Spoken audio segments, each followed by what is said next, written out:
एक बार नारद मुनि को अपने ब्रह्मचर्य पर अहंकार हो गया। इस अहंकार को उन्होंने भगवान शिव के समक्ष प्रकट किया। उन्होंने महादेव के समक्ष यह कहा कि मेरा ब्रह्मचर्य इतना अटूट है कि इसे स्वयं कामदेव भी नहीं तोड़ पाएंगे।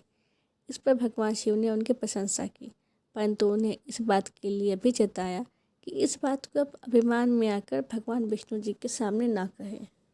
परंतु देवर्षि नारद इस बात को नहीं माने और वे भगवान विष्णु जी के सामने अपनी इस बात का गुणगान करने लगे।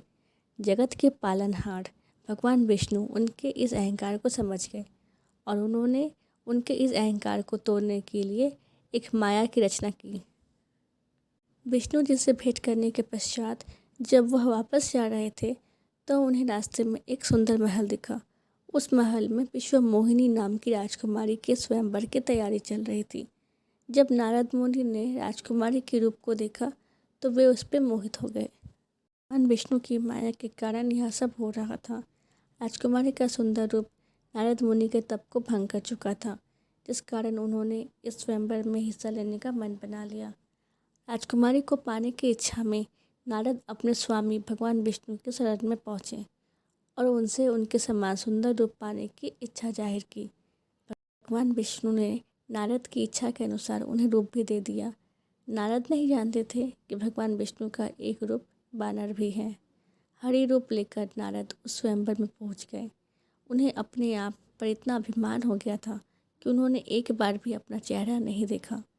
नारद को इस बात का विश्वास हो गया था कि हरि रूप को देखकर राजकुमारी उन्हीं के गले में वरमाला पहनाएगी, लेकिन ऐसा नहीं हुआ। राजकुमारी ने उन्हें छोड़ भगवान विष्णु के गले में माला डाल दी।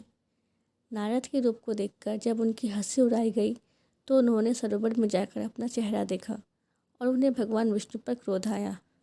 क्रोध के वश में आकर नारद जी ने भगवान विष्णु को श्राप दे दिया। कहा कि जैसे मैं स्त्री के लिए धरती पर व्याकुल था, वैसे ही आप भी मनुष्य के रूप में जन्म लेकर स्त्री के वियोग से व्याकुल होकर धरती पर भटकेंगे और उस समय आपकी बानर ही सहायता करेंगे। लेकिन जब भगवान की माया का प्रभाव हटा तब नारद जी को अपनी गलती का एहसास हुआ और उन्होंने भगवान से तुरंत क्षमा मांगी। माना जाता है कि ब्रह्मा ऋषि के नारद के दोनों ही श्राप फलीभूत हुए। भगवान विष्णु को राम के रूप में पृथ्वी पर अवतार लेना पड़ा और माता सीता का वियोग भी सहना पड़ा और बानरों की सहायता भी लेनी पड़ी। धन्यवाद।